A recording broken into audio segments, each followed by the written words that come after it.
लेकिन आज एक अहम अपडेट ये है कि आज से कोल इंडिया की subsidiary Bharat Coking Coal Limited का भी आईपीओ खुल रहा है। इस आईपीओ को लेकर क्या रणनीति निवेशकों की होनी चाहिए?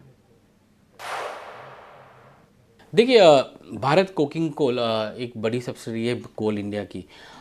इसमें अगर आप देखें तो अगर आप आरएचपी से पहले आपके पास शेयर थे कोल इंडिया के, तो आप एलिजिबल है टू अप्लाई करना as a share holder of Coal India Bharat coking coal के आईपीओ में। तो आरएचपी का कट ऑफ डेट है, पहली बात ये। तो वो एक एडिशनल चीज़ है। 21 से 23 रुपये का इसका प्राइस बैंड है। तो प्राइस जो क्वांटम है छोटा सा है। कंपनी की तो टोटल वैल्यू है 10,700 करोड़ के आसपास आती है 23 रुपये पे। और कंपनी जो कम आ रही है आईपीओ में वो 1071 करोड़ का ओएफएस है, जो पैसा जो है कोल इंडिया को जाएगा, भारत कोकिंग कोल को नहीं जाएगा। अब आते हैं इसके परफॉर्मेंस को लेके। ये कंपनी जो है कोकिंग कोल देती है पावर सेक्टर को, स्टील सेक्टर को। इसका प्लान ये है कि अप टू 2032 तक 54 मिलियन टन्स की कैपेसिटी प्रोडक्शन करना शुरू करे। अभी 40 के आसपास है इसका।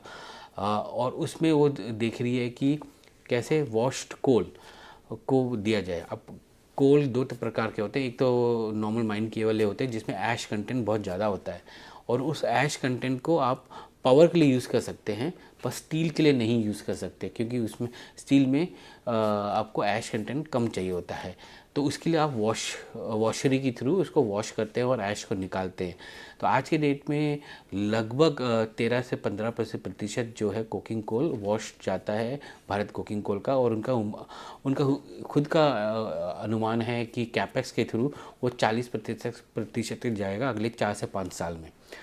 ये जब आएगा तो जैसी वो दोनों कोल में वैल्यूएशन या आप कहिए कि वैल्यू जो है बहुत ज़्यादा होता है। ये एक वॉशरी से जैसे ही निकलता है तो वैल्यू एडेड हो जाता है, प्राइस बहुत बढ़ जाता है इस कोक का। आज की डेट में हम ऐसा वाला कोक जहाँ पर हायर कार्बन कंटेंट या हायर कैलोरीफिक वैल्यू जो कोक में होती है, वो हम ऑस्ट्रेलिया से इंपोर्ट करते हैं। जैसे ही हम वॉशरी के थ्रू और वो करते हैं, और भारत में कंपनी जो हैं दोनों कोल को ब्लेंड करके फिर यूज़ करती हैं। तो जैसे ही वॉश्ड कोल और बढ़ेगा, इंपोर्ट सब्स्टिट्यूशन भी होगा, और इसके तहत आगे जाके भारत कुकिंग कोल के मार्जिन्स भी इम्प्रूव होंगे आगे जाके। तो कंपनी कोल इंडिया की आज के कंसोलिडेटेड नंबर के अंदर आता है, बट अब ये इसकी सब्सिडी जो है अब लिस्ट हो रही है।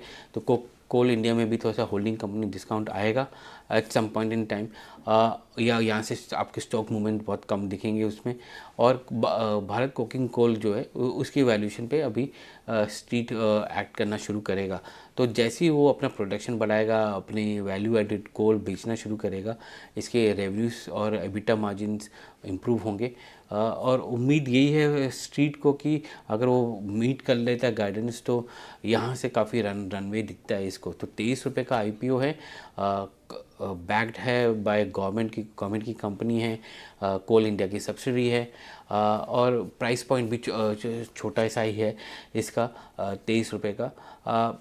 देख सकते हैं आप कि आपको लगता है कि कोल का काफ़ी अच्छा फ्यूचर है अगले 10-15 साल में, तो आप देख सकते हैं। पर मैं सब निवेशक से यही बोलूँगा कि आप आरएचपी में जाइए, पढ़िए कंपनी के बारे में, समझिए कि किस इंडस्ट्री में क्या चैलेंजेस हैं। क्योंकि इस इंडस्ट्री में हम देख रहे हैं कि स्पेशली स्टील के सेक्टर में हम कोल से निकल के हम इलेक्ट्रिक आर्क में जा रहे हैं, और पावर में हम देख रहे हैं कि हम थर्मल से निकल के हम रिन्यूएबल की तरफ जा रहे हैं और न्यूक्लियर की तरफ जा रहे हैं।